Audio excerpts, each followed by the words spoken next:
분석 방송 시작해 보도록 하겠습니다. 자, 일단 오늘도 저의 방송 찾으신 모든 형님들 다들 감사드리고요. 유튜브로 보시는 분들 시작하기 전에 앞서서 구독이라든지 좋아요 안 하신 분들 구독 한번, 좋아요 한 번씩만 부탁을 드려보도록 하겠습니다. 자, 오늘 오후 총 9가지 경기 멘트 준비해 왔고요.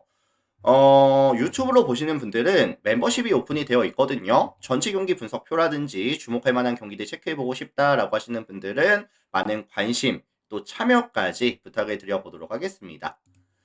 양식은 이렇게 나가고 있어요. 전체 경기 분석표라든지 주목할 만한 경기들 업로드해드리고 있기 때문에 많은 관심 참여 부탁을 드려보고요. 자, 추가적인 질문이나 건의사항, 문의사항, 비즈니스적으로 하실 말씀 있으시면은 댓글에 메일 주소 남겨놓겠습니다. 메일로 문의 주시면은 답변 드릴 테니까 댓글 달지 마시고 메일로 문의 주시면 될 것 같아요. 자, 오늘 총 9가지 경기 분석 들어갈 거고요. 일본 야구 5개, 국내 야구 4가지 경기 싹 다 살펴보고 마무리 지어보겠습니다. 바로 들어갈게요. 그리고 목 상태가 조금 나아지긴 했는데 아직까지는 100%가 아니라서 물 좀 마시면서 관리 좀 해야 될 것 같아요. 양해 부탁드립니다.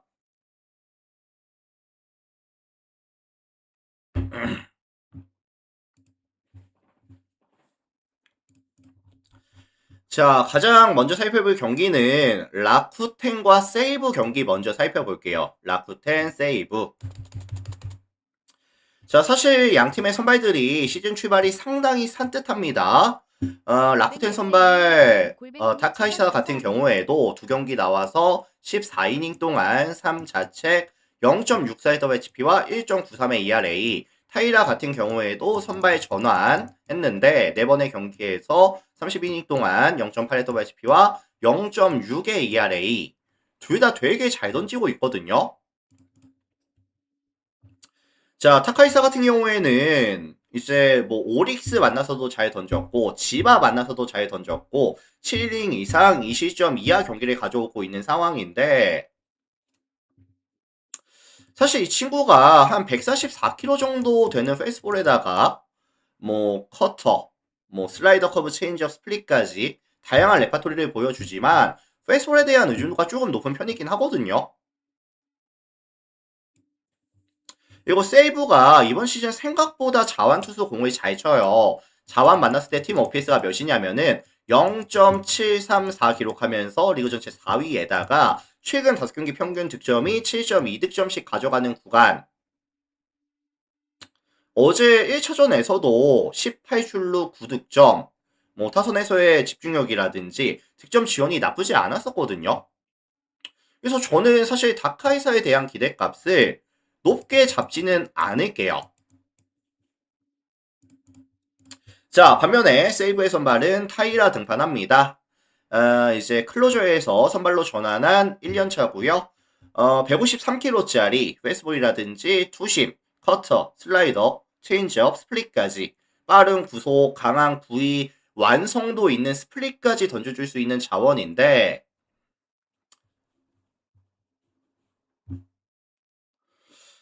사실 라쿠텐도 150이 넘어가는 파이어볼로 만났을 때 파이어볼 상대로 팀 OPS가 0.566 리그 전체 9위 수준의 팀에다가 뭐 최근에 뒷심 싸움에 있어서도 뭐 라쿠텐 흐름보다는 세이브가 좀 더 낫기도 하거든요.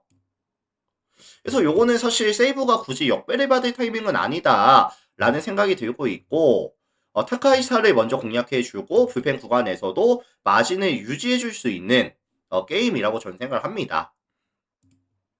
자, 종합해 보면은 세이브 플랜이라든지 아니면 역배 아니면 4.5 기준 다득점까지 같이 언급해 드려볼게요.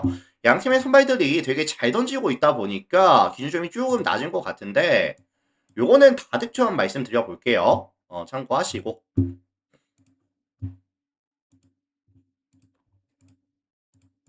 자, 다음 경기 오릭스 니오넴 볼게요. 오릭스 니오넴.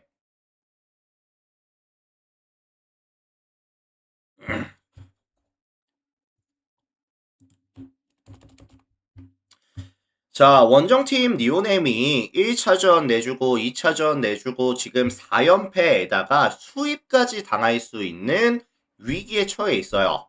최근 3연패에다가 1차전, 2차전 다 내주고 왔거든요. 여기서 오늘 니오넴의 선발이 아리아나가 등판을 하는데 이번 시즌 안 좋습니다. 4번의 등판에서 24이닝 동안 1.63의 WHP와 6.38의 ERA. 일단 이 친구의 최대 강점은 다양한 레파토리라든지 그다음에 이제 보더라인 피칭이 조금 좋은 선수인데 뭐 지난 시즌 데뷔했을 때 구속도 빠지고요. 뭐 스플릿이라든지 체인지업이 조금 밋밋하게 들어가는 빈도수가 증가하다 보니까 경쟁력이 많이 좀 사라졌거든요.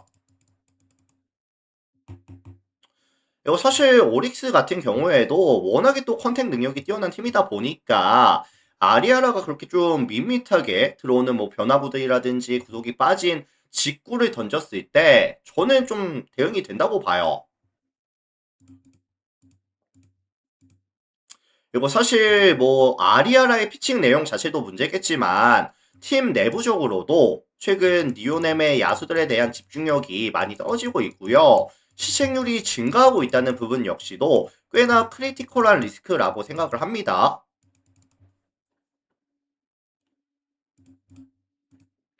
자, 반면에 오릭스의 선발 굴이 등판합니다. 이번 시즌 4번 등판해서 24.2이닝 동안 1.09의 WHP와 3.65의 ERA. 구리 같은 경우에는 사실 가장 큰 강점이 이닝 대비했을 때 피홈런에 대한 억제가 되게 좋거든요.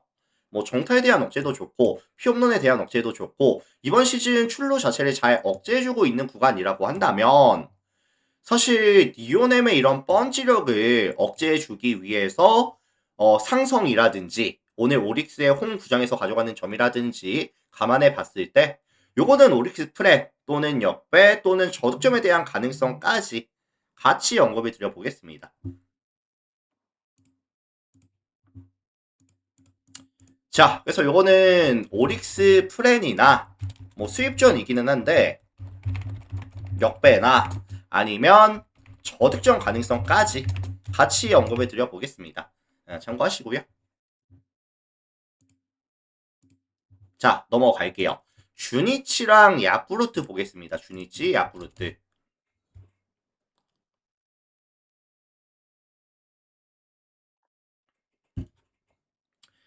자, 주니치가 1차전, 2차전을 모두 다 잡아내면서 연승 구간 들어옵니다. 연승 기간 동안에 선발들이 되게 잘해주고 있고요. 야쿠르트가 사실 1차전에서는 불펜의 과부하도 있었거든요. 다만 오늘 주니치의 선발이 다카시가 등판을 하는 상황인데 뭐 152kg짜리 패스트볼이라든지 아니면 커터, 커브, 스플릿까지 가져가면서 전형적인 파워 피처의 모습을 보여주고 있거든요.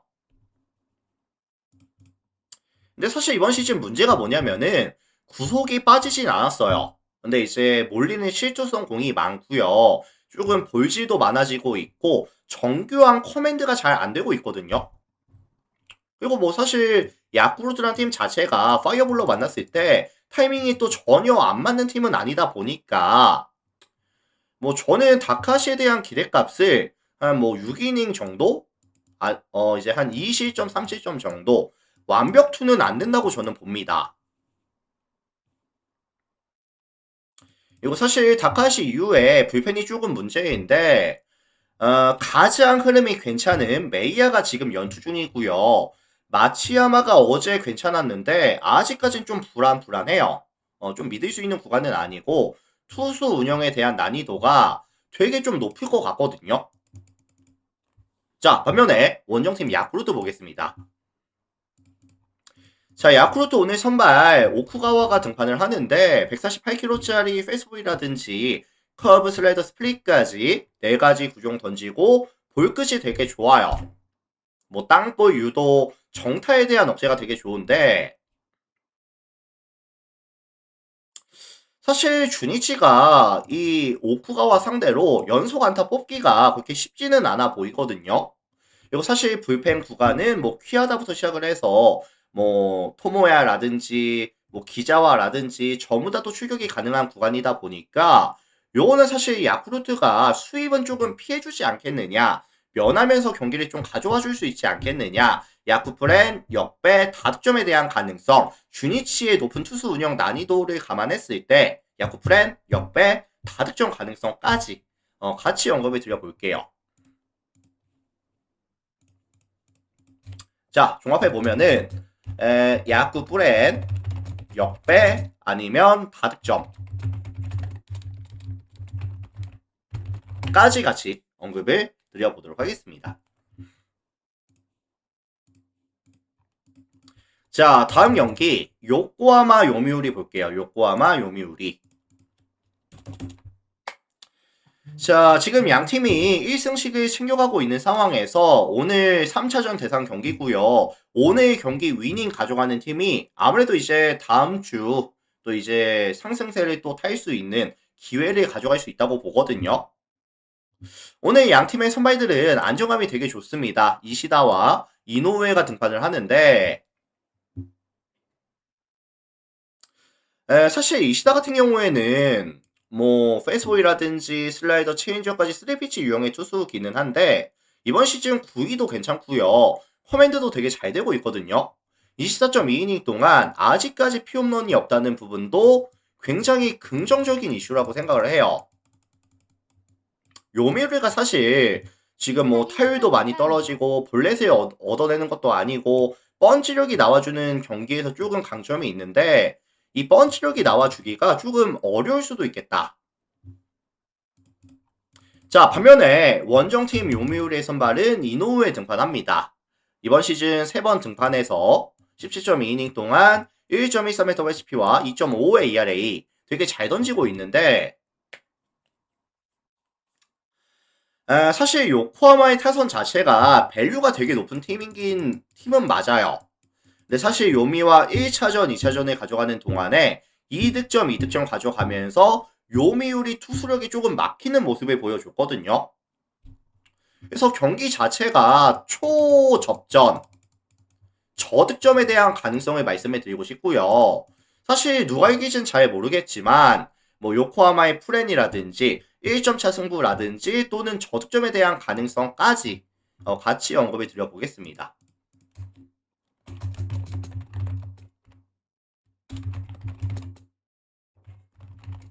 쿠키 854님 추천 감사합니다. 자, 그래서 종합해보면 요코 프렌 1점차 승부 내지는 저득점에 대한 가능성까지 같이 언급을 해보도록 할게요. 자, 한신시로 볼게요. 가비 81님 추천 감사합니다.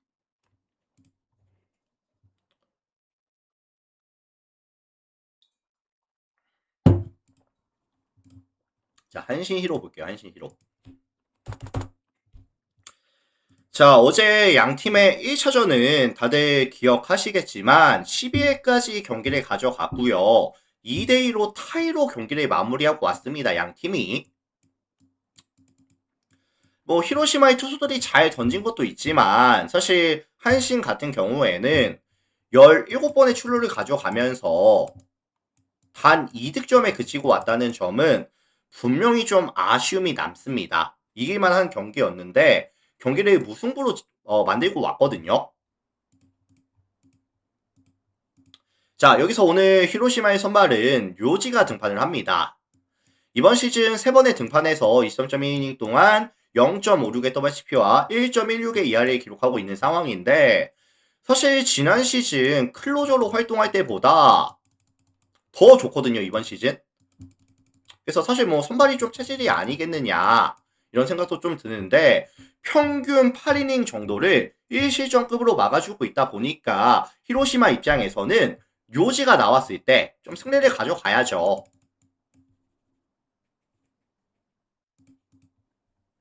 근데 이제 문제가 뭐냐면은 히로시마의 빠따가 너무 흐름이 안 좋거든요.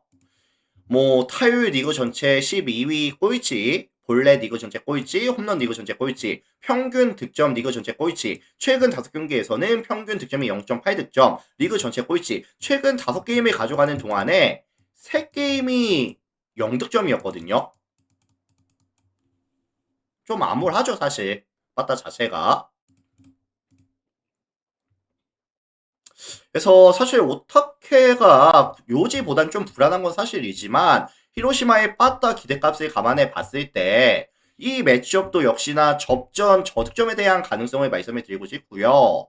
뭐 히로 프렌이라든지 아니면은 뭐 저득점에 대한 가능성까지 언급을 좀 드려보도록 할게요. 결국에는 뭐 뜬금포 먼저 치는 팀이 경기를 가져갈 것 같거든요. 자, 이렇게 해서 일단 일본 야구는 전부 살펴봤습니다. 다만 오늘 눈치채셨는지 모르겠지만 세이브 프렌 역배, 오릭스 프렌 역배, 야쿠르트 프렌 역배, 요코 프렌, 히로 프렌 대부분 경기들이 조금 접전이나 아니면 역배에 대한 가능성을 많이들 말씀해 드렸기 때문에 난이도는 조금 있어 보입니다. KBO 넘어갈게요.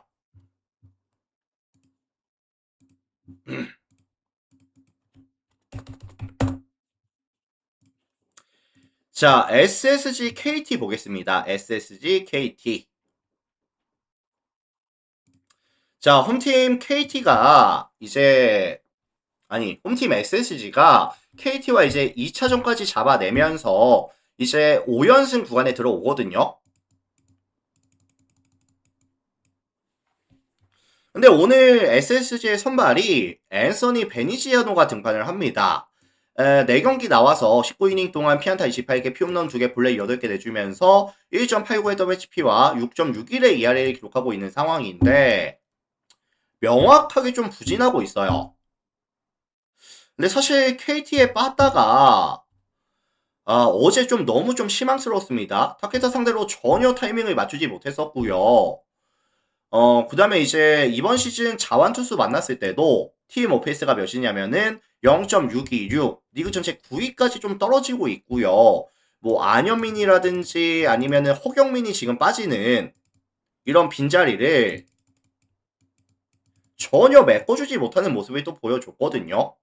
그래서 베니지아노가 지금 못하고 있는 건 사실이지만 저는 KT의 빠따를 사실 신뢰하지는 못할 것 같아요.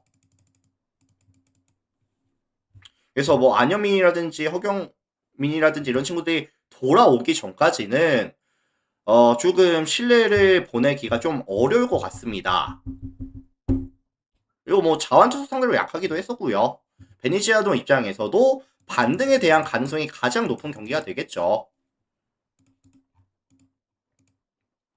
자, 반면에 KT의 선발 원석이 등판을 하는데 이번 시즌 4번의 등판에서 22.1이닝 동안 1.12의 WHP와 2.01의 ERA.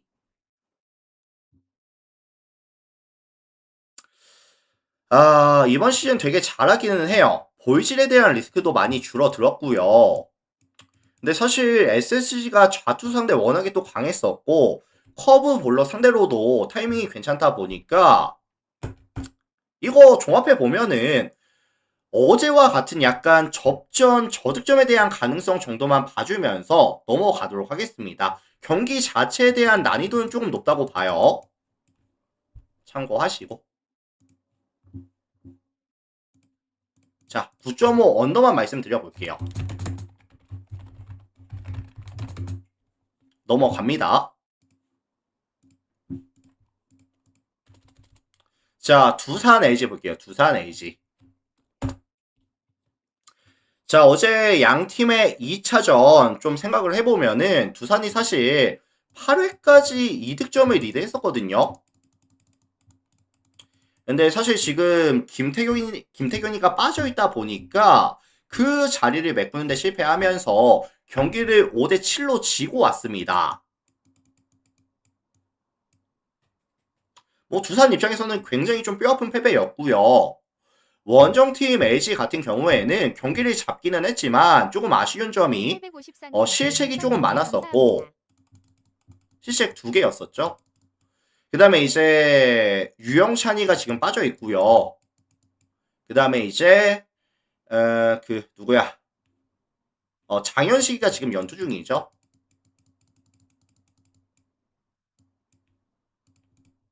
자, 요렇게 놓고 오늘 두산의 선발 벤자민 먼저 살펴볼게요.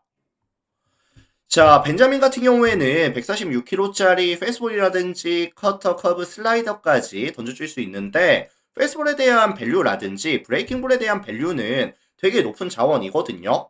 반대로 말씀을 드리면은 좌타 전팅이 정말 좋다.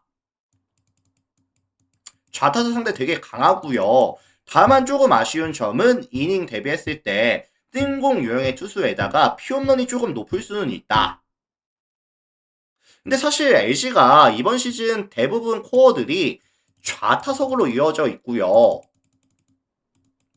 그렇다고 뭐 펀치력이 나와주고 있는 구간도 아니고, 게다가 오늘 구장 자체가 잠실 구장이라는 이런 투수 친화 구장 홈발까지 받을 수 있는 상황이라고 한다면 벤자민이 저는 조금 잘 던질 것 같거든요. 뭐 한 6이닝, 7이닝, 뭐 8이닝까지도 던질 수 있다고 보고 뭐 거의 완벽투까지도 가능하다고 봐요. 반면에 LG의 선발은 송승기 등판합니다. 이번 시즌 4번 등판해서 20.1 동안 0.89 ERA 되게 잘 던지고 있는데 다만 조금 아쉬운 점은 2이닝 리터로서의 모습은 보여주지 못하고 있거든요. 그리고 아까도 말씀을 드렸지만 LG의 불펜 뎁스가 조금 얇아지고 있는 상황이 겹쳐지고 있는 상황이라고 한다면 실책에 대한 리스크가 여전히 존재하는 구간이라고 한다면 저는 이거 두산이 벤자민 앞세워서 최소한 접전 또는 역배까지도 만들 수 있는 경기라고 말씀을 좀 드리고 싶습니다. 그래서 요거 종합해 봤을 때 두산 플랜이라든지 역배라든지 아니면 뭐 언더에 대한 가능성까지 같이 언급을 드려볼게요. 두산 플랜, 역배, 언더 가능성 언급을 드려보도록 하겠습니다.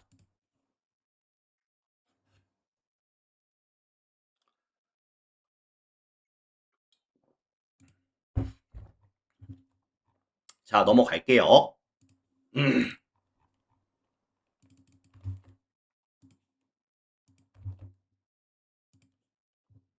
혁우 어디감님 추천 감사합니다.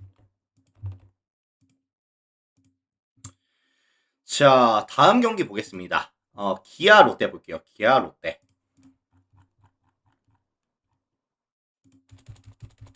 자, 이 매치업은 사실 가장 눈에 띄는 점은 뭐 다들 똑같을 거예요. 오늘 기아의 선발이 황동화가 등판을 한다는 점인데 사실 7번의 경기에서 11.2이닝 동안 피안타 16개, 피홈런 6개, 볼넷 9개, 13자책, 2.14의 WHP와 10.03의 ERA를 기록하고 있는 상황인데 이번 시즌 사실 답이 없어요. 이제 기본적으로 이제 스트라이크 존 안에 들어가는 공이 거의 없고요. 존 안으로 들어갔을 때는 보더라인 피칭이 안 되고 있고 몰리는 공이 많아지다 보니까 볼넷이 많아지고 있고 장타에 대한 리스크가 증가하고 있고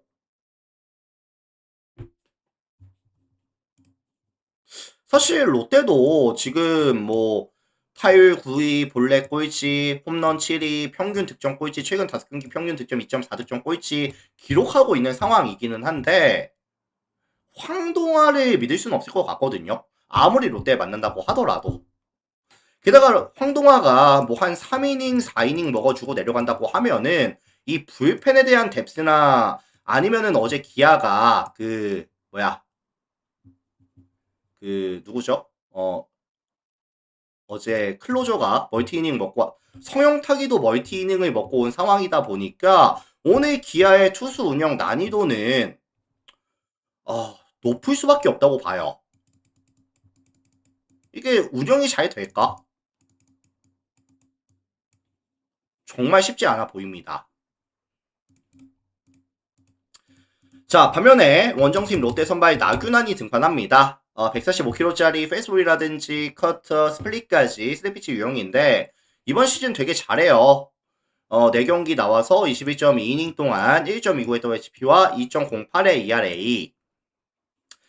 특히나 우타자 헌팅이 정말 잘 되고 있고요. 우타자 상대 POPS가 0.579. 기아도 사실 우타석 위주로 라인업을 구성하고 있는 팀이고요. 사실 기아가 빠따로 좀 따라가기 좀 힘든 매치업이라고 한다면 요거는 뭐 롯데 승이라든지 아니면 좀 일방적인 경기까지 언급을 드려보도록 하겠습니다.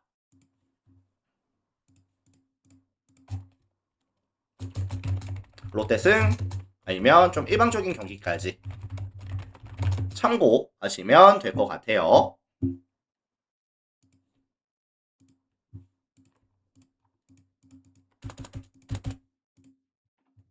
자, 마지막 경기 봅시다. 한화 NC 볼게요. 한화 NC. 자, 이 매치업은 사실 뭐 에이스급 선발 맞대결이다라는 타이틀을 좀 달아주고 싶습니다. 문동주와 버하겐의 매치업이라고 한다면 네임밸류는 양팀 선수들이 모두 높거든요. 근데 다만 문동주가 이번 시즌 4번의 경기에서 17.2이닝 동안 뭐 이닝 2팀도 전혀 안 되고 1.87의 WHP와 5.09의 ERA를 기록하고 있는데 무슨 에이스냐 라고 하실 수는 있겠지만 뭐 점점 구속이라든지 구위가 올라오고 있거든요.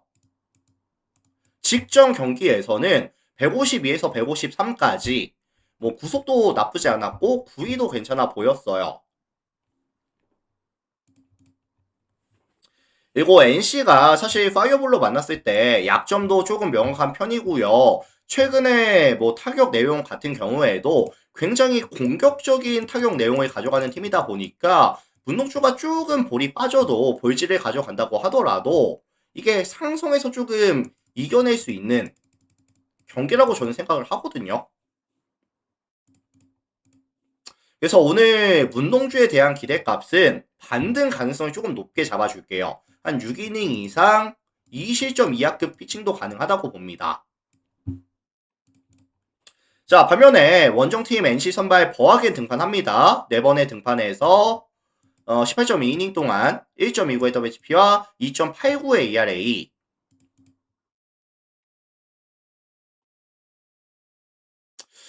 150km짜리 패스트볼이라든지 투심 슬라이더 체인지업까지 던져주는데 특히나 브레이킹볼이나 체인지업에 대한 밸류가 높거든요. 근데 사실 한화가 패스트볼에 대한 타이밍이 나쁘지는 않지만 뭐 밸류가 높은 브레이킹볼이나 체인지업에 대해서는 타이밍이 잘 안 맞을 수가 있다 라는 점까지 감안해 봤을 때 선발 싸움은 투수전 예상이 되고 있고요. 양팀의 최근 불펜 흐름까지 감안해 봤을 때 뭐 한화가 비록 리그 전체 불펜 방어율이 꼴찌지만 최근에 명확하게 좀 반등하고 있어요. 그래서 요거는 사실 뭐 많은 득점이 나올 것 같지는 않고요. 접전 저득점에 대한 가능성, 하나 프렌 내지는 9.5 기준 언더 가능성까지 같이 언급을 드려보겠습니다.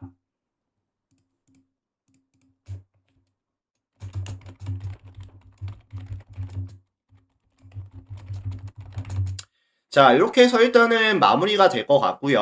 오늘도 저의 분석 멘트를 봐주신 모든 분들 다들 감사드리고 유튜브로 보시는 분들은 나가시기 전에 구독 한번, 좋아요 한번 눌러주시면 좋을 것 같고요. 자, 멤버십도 오픈이 되어 있으니까 멤버십 가입 많이 해주시고 문의사항 있으신 분들은 댓글 참고하셔서 메일로 문의 주시면 감사드리겠습니다. 자, 오늘 여기까지 해서 마무리할게요. 오늘 그래도 목이 좀 상태가 괜찮아졌고 뭐 1시간 잘 버텨줬네요. 목이 감사드립니다. 유튜브 마무리할게요. 다들 감사합니다.